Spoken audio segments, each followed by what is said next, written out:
We are in Otsego, Minnesota, which is about an hour northwest of Minneapolis, St. Paul, the Twin Cities, at a brand new trucking facility that we just finished up for R+L Carriers.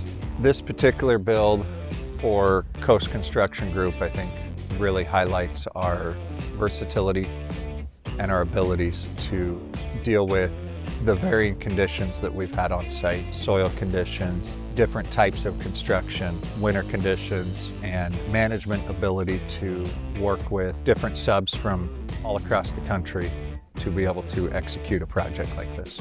I'd have to say our team that we had out here was pretty good because all in all, I didn't have any issues with any of our contractors. They did a really good job on this project. A lot of them came back at the very end and said it was great to work with us. We had a good group out here. I think it's just the overall size is just, I mean, you take pride in what you do, and it's something at this size, you know, it's like head almost blows up sometimes, you know, it's so full of it, but it's a big site and a lot of things to manage all at one time. So in my particular role, I'm over multiple projects. The key to success on these multiple projects is to have a good on-site ground crew or ground team. So I've had two really good superintendents up here that have taken care of the day-to-day. My name's Carl Mahler, superintendent. Been in the construction field for 25 years now. Colby McGuire, I'm assistant superintendent. I got 10 years in construction. And that allows me to visit the site once or twice a month, check in with them on a daily basis, support them in the background so that they can produce such a nice project as this one. This project had a couple of unique aspects. One of it was with the grade that we had to work with on this site. We have about 35 acres here that we are working with. We had 10 to 15 feet of cut in a hillside and about 15 to 20 feet of fill by the pond that we had to come in, and it took us about 4 to 6 weeks to level out and get the site to the grade that you see now, where we could build the buildings.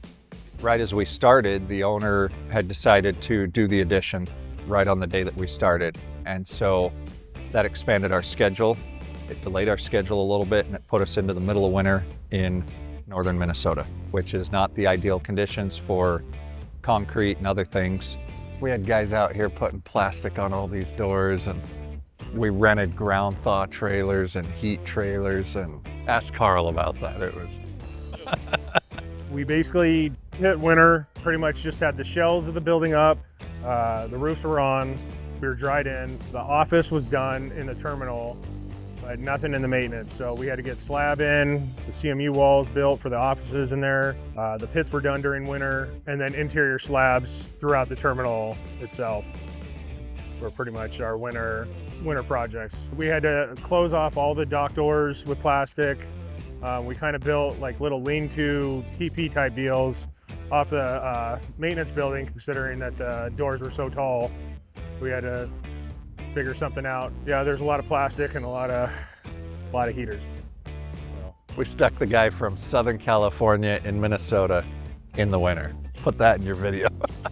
The cold with the generators was probably the biggest difficulty with trying to keep the site functional and contractors happy, because everybody knew it was cold. We were doing so much to keep the heat going and keeping trades working that a lot of late nights messing with heaters and generators. Yeah, my first weekend was -40, right into the deep end. First weekend it was, I was here 2 a.m. till 5 o'clock in the morning, go sleep for a couple hours and back by 7. It was exciting though, it's been really fast paced. Our team here on site, along with our subcontractors, worked through all the challenges using temporary enclosures, temporary heat, whatever they needed to maintain our construction schedule and not have to shut down for the winter, which allowed us to complete the project this summer and be able to turn it over to R+L this month.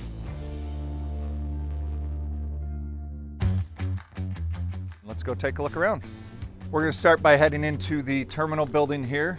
The total building is 104,000 square feet, and on the front end here we have an office that is about 7,400 square feet.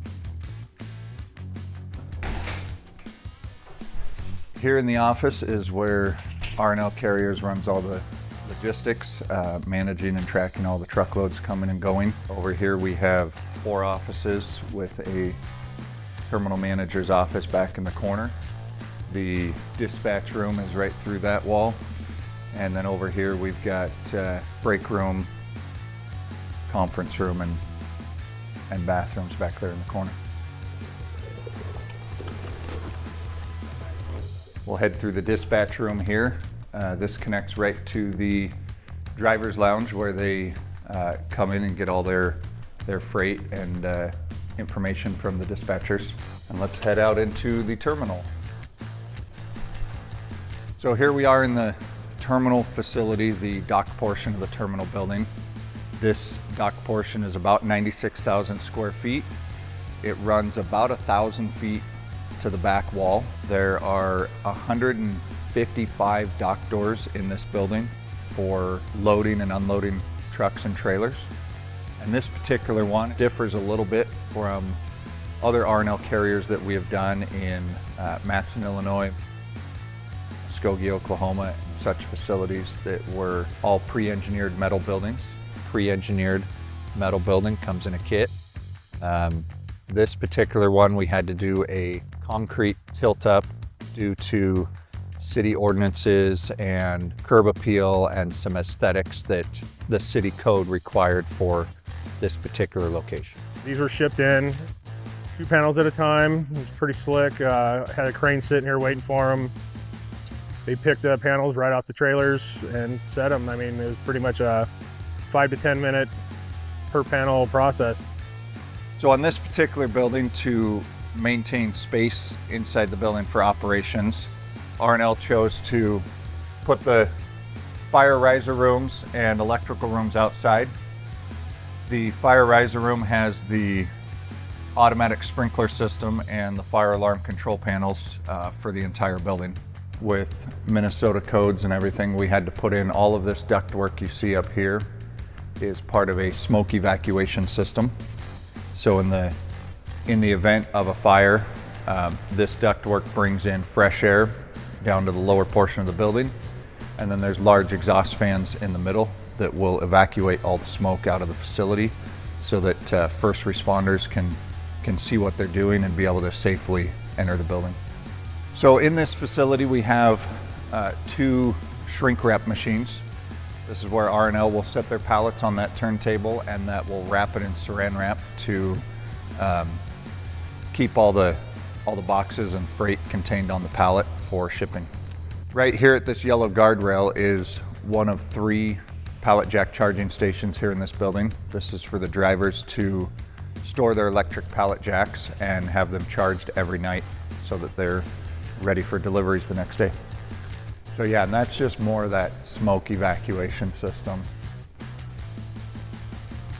So down there we were just seeing the ductwork, but here's one of the actual intake fans in the roof. There is an electrical room down here. In here is one of 4 electrical rooms that services the building. Due to the length of the building, we had to put electrical panels in multiple locations just to feed everything that was needed throughout this terminal.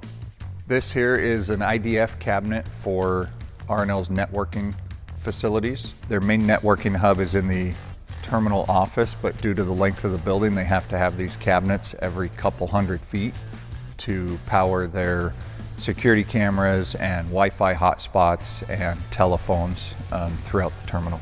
Yeah, so they actually have 4 of those in here. Yeah, there's 1 at each shrink wrap, 1 here, and 1 at the end of the building too. Let's head outside and take a look around. So back here in the corner is about half of the trailer parking for R+L, where they'll store all of their empty trailers. And we have about this much trailer parking on the other side of the building as well. Head to the fuel station. Over here we have a 3-lane fuel station. There are 2 35,000 gallon tanks underground here we're storing about 46,000 gallons of highway diesel, 8,000 gallons of diesel exhaust fluid, and 6,000 gallons of off-road diesel that is used in their yard trucks and other various equipment here on site. So here we have the on-site maintenance shop for R+L Carriers. This building follows the same concrete tilt style as the terminal, and it is about 12,800 square feet in here. Let's take a look around. Over here is the maintenance manager's office, restrooms, break room. Through here we have 3 standard service lanes for trucks and trailers. On this far side is the service pit where they will do oil changes and other maintenance underneath the trucks. Over here on this end of the building we have the detail bay. They have an electric pressure washer in here where the truck drivers can come in and wash and clean their trucks to maintain the R+L look on the road. They got all their boxes here because they're already moving in. This is their fire riser room. Here is the fire sprinkler riser room for the maintenance building. Over here in the left side we have the fire sprinkler system for the whole maintenance building. And then over here on the right we have the compressor that runs the compressed air system for all of the service and mechanics throughout the building. In here is the vehicle inspection bay in the maintenance building. At the end of every day when the trucks come back from their shift, the drivers run through here and the mechanics give them a full safety inspection to make sure that they are safe to head out the next day. Towards the front gate, we have a propane filling station. This houses 2 1,000 gallon tanks. R+L uses this to fill all their own forklift tanks on site so that they don't have to wait for deliveries. So over here we have a Cummins backup generator. This provides power to the entire facility when they lose power from the local utility company. Right next to that you see we have a staircase going onto the roof that is actually called a ship's ladder, and that was put in to service and maintain the smoke evacuation system that had to go on the roof for the local fire code. Can you see both of them? Because it's this whole system. So over here and down around the corner is a 2-acre detention pond for this facility. This collects all the stormwater from our site and slows it down before it heads into the city storm system and out to the local rivers. Yeah, and here's the other half of that detention pond. Over here we have a retaining wall that is about 700 feet long, and it ranges from 2 foot to about 19 foot tall. And then on top of that, we have a 12-foot screen wall that is about 1,100 feet long. The screen wall was put in to cut down on noise pollution and headlight pollution for the neighborhood across the street. And the barn we moved 2 years ago to make this all happen. Yeah, about 2 years ago, we started out here with relocating a barn that was on the property that R+L bought. Part of their purchase agreement with the neighbor was that he got to keep the barn on his farm that he maintained ownership of. And so we hired a contractor to come up and pick up the barn and move it across the field to get it out of the way of construction. We then came in and had 2 other structures that we had to demo and clear. Yeah, when we got here, there were 2, you remember, there were 2 barns here, and that one was probably right on that berm there. Obviously, we built the berm up, but it was right there, and we moved it onto the farmer's property. Well, any other closing thoughts that you got? No, it's been a great project.